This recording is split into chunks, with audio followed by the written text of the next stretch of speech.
Hello, welcome and welcome back to Italian Oraculum. I'm Danilo. Today I want to do the English version of yesterday's video. So this is the significators method applied to the tarot. So I'm essentially going to find the major arcana and use them as my significators, and I'm gonna take the card before and after them and make a 3 cards reading essentially. Now the deck is shuffled, so let's begin. I have no question, I just want to play a little with this method, and so we begin. And of course, if you don't know, this is the Mythical Creatures Tarot from Baba Studio. I believe is currently out of print. They may decide to make a new edition. Sometimes they do with their decks, so keep your fingers crossed. Now, the sun. The sun as a significator could be used to signify a moment of clarity, could signify a moment of lightness, and of course it could signify everyday life, so the here and now essentially. It could signify the truth, it could signify enjoyment and again energy and positivity. So it could be used for someone that is trying to understand where their happiness lies, their everyday happiness, what makes them smile every day of their life, and you could use it to see where those things are. Of course, you could use it to find some sort of truth in a kind of murky situation where you don't know exactly where the problem is or who your allies are or exactly the situation you are in, how it is structured. So these are a few examples on when it could be useful to use the sun card as a significator. And as a 3 card reading, this means that with the Page of Wands in the beginning and the Six of Swords at the end, essentially keeping your mind open to your project, to your job, to your activities in your everyday life allows you to reach a sort of mental clarity. So this sun card in this case could be strengthening the mental and positive tone of the Six of Swords, and therefore it could be a light in the dark that shows you the situation for what it is. It is a rising sun, so it is a moment of clarity, light, and levity. But to reach it, you need to keep an open mind and an open attitude regarding what it is that you do, how you approach certain situations, and how you live your job in in terms of your of the energy you put into it. If it's not your job, it could be all sorts of activities, but it is of course an active role that you have, or again a project, maybe even a long-term one, and the energy to follow through with them, to keep going, to make them the clear path to reach your goals is going to be shown to you thanks to this open-mindedness. and thanks to this moment again of clarity. Of course, we in this card specifically could see all these winged creatures. We could think about the both in the Rider-Waite version, so it could be also an advice regarding keeping your mind open and stop worrying about should I do this, should I do that, is it going to be this, is it going to be that, and just take it one day at a time. It's going to keep you way more serene than some sort of preparation or believing you are in a position where you kind of have already everything figured out.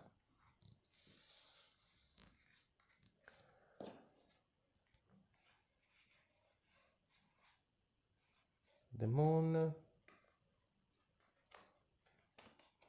Again, these are real readings, but I'm not trying to focus on a situation rather than the other. So the cards that come up are going to tell you what you need to hear, to learn.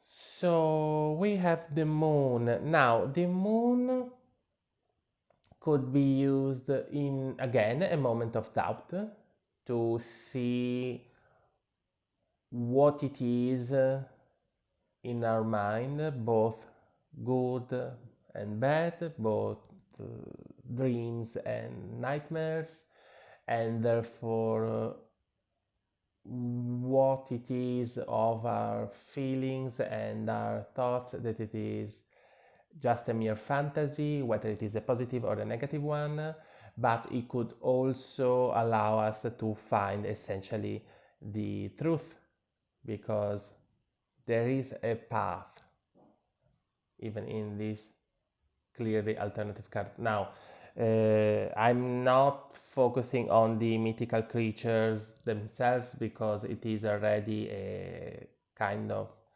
unusual way to read the tarot, so I'm not going to bring in the creatures that are used to represent the characters. I'm just taking them as generic cards. I just wanted to use this deck after a while.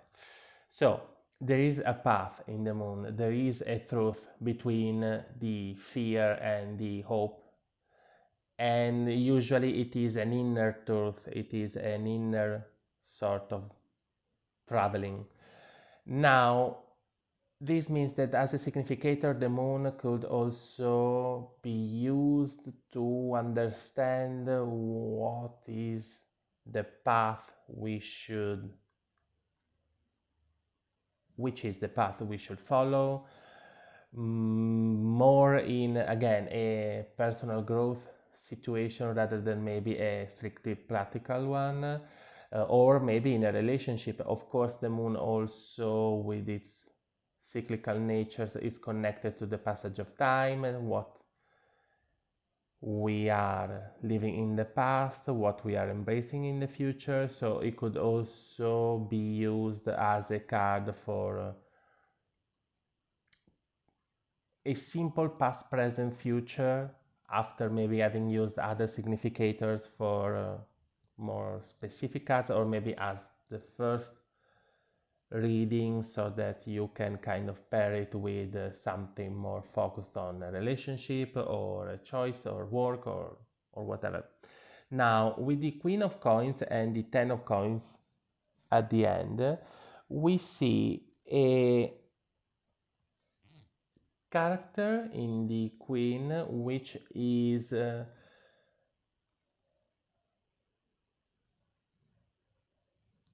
able, is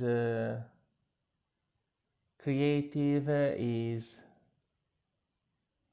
self-assured, and it is stable in their everyday life, in the practical aspects of their life. So their resources, whether it is something physical, an object, maybe a car, or their money, and of course their time.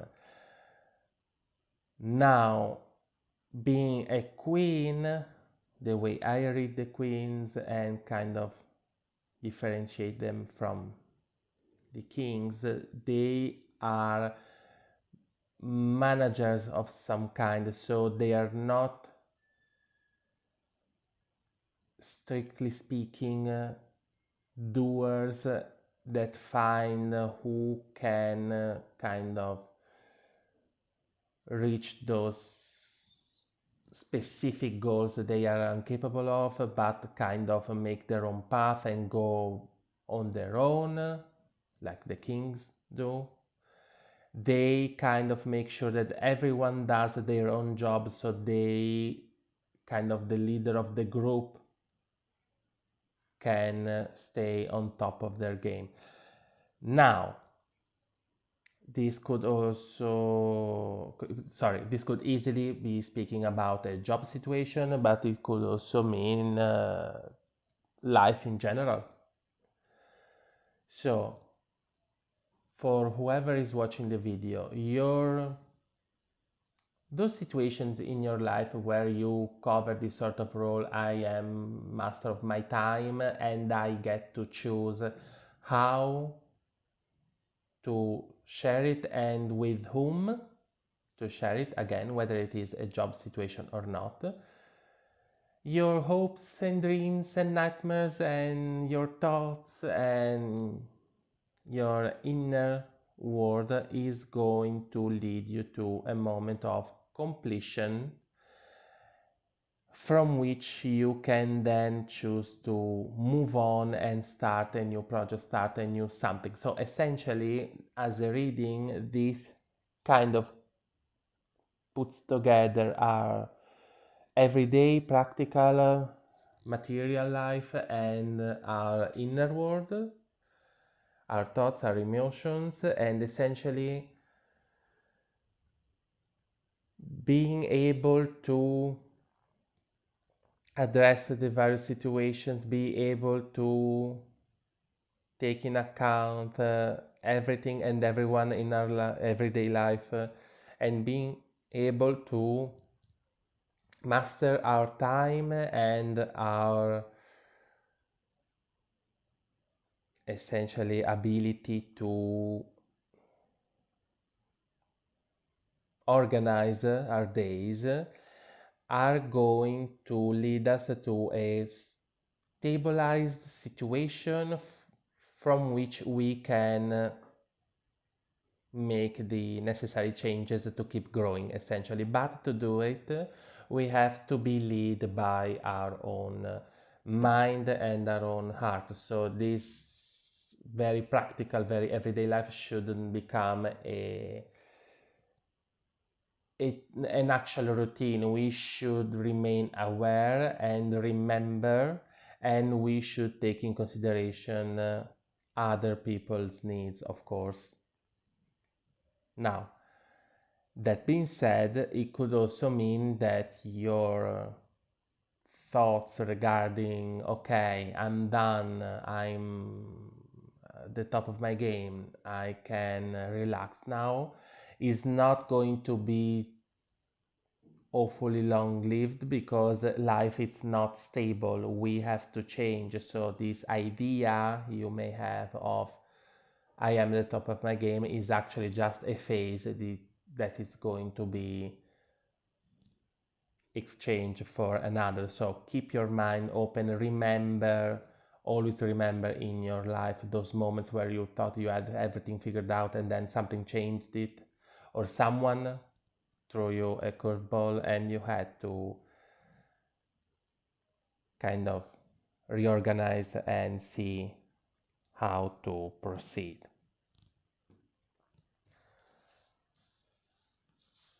Let's get a third example. I don't think I have the time for a fourth one because in English I'm a little bit slower.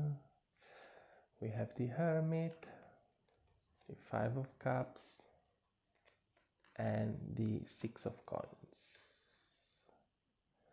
So, the Hermit is a good significator for those moments where you are not sure the right direction to choose.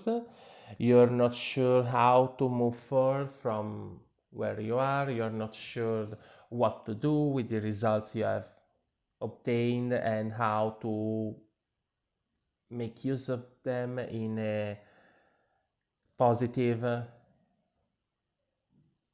way. So, how to keep your growth, how to keep your personal, um, how can I say, your personal development.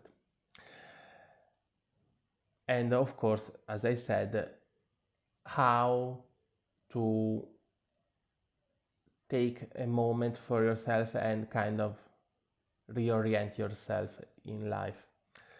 Now, starting with the Five of Cups and ending with the Six of Coins, I see some sort of disappointment, some sort of sadness, some sort of uh, loss, emotional loss at the very least, which through time, so giving yourself a moment to digest it and see now, or rather after this phase, how you can get yourself back in the game and move forward from it is actually going to be a good thing, because practically speaking you are going to receive a better result, you are going to receive a better reception from other people. So something that is going to fail in the very near future is actually going to give you the chance to grow from it in experience, and taking yourself a moment instead of despairing to kind of see how to move forward, as I said, is actually going to lead you to a better position on a practical sense. Also, the Six of Coins comes from the Five, which is a card of material loss or loneliness, because it is a material absence. So even if this card doesn't end in a specifically emotional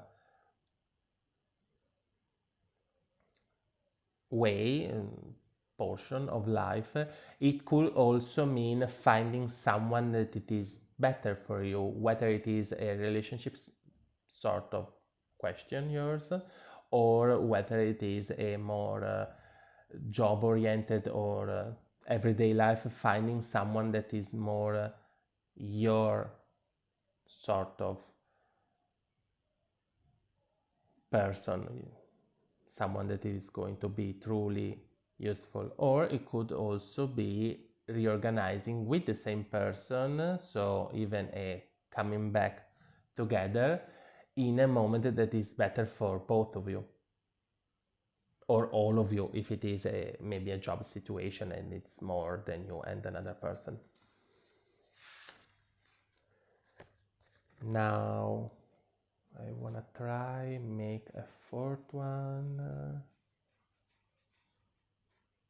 The Emperor, the Nine of Cups, and the Knight of Coins. So the Emperor, of course, is a card of responsibility and action. So it is useful as a significator whenever you need to focus on where should my attention go? How do I better administer the situation? How do I better maybe divide the different jobs in the situation? How do I better use my authority in the situation? How also to better relate myself to someone in a position of authority? And in this case, you have a situation where too many emotions, an excess of mm, emotional baggage or weight or charge, whether it is apparently a positive or a clearly negative one, through a strong and calm and open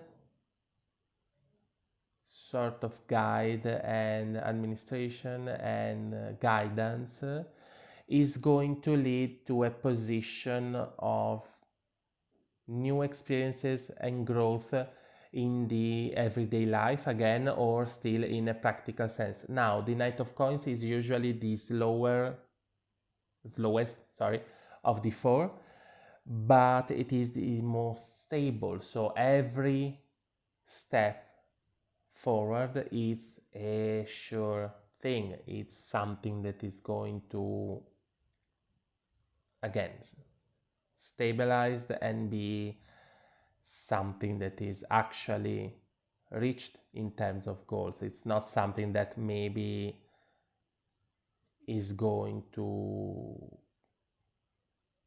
surprise you in a negative way and has to be abandoned and then try in another direction. So in this case, this strong person, this strength, inner strength in guidance and in, again, administering of the situation, whether it is your own or that of another person, it is going to lead you from a moment of excessive emotional charge to a moment of practical experience and growth, and a more stable and sure road to travel. Now, I don't have time for any more examples, but I hope you have understand how this method could be useful for you in a situation where you have many questions but you are not sure how to maybe word them, and so just a generic spread of cards is maybe not necessarily going to be too clear as an answer and interpretation. So, as I said, thanks for watching. As always, if you want to book a reading with me, you have my email address in the description of the video, as well as my handle of Instagram if you want to follow me there as well.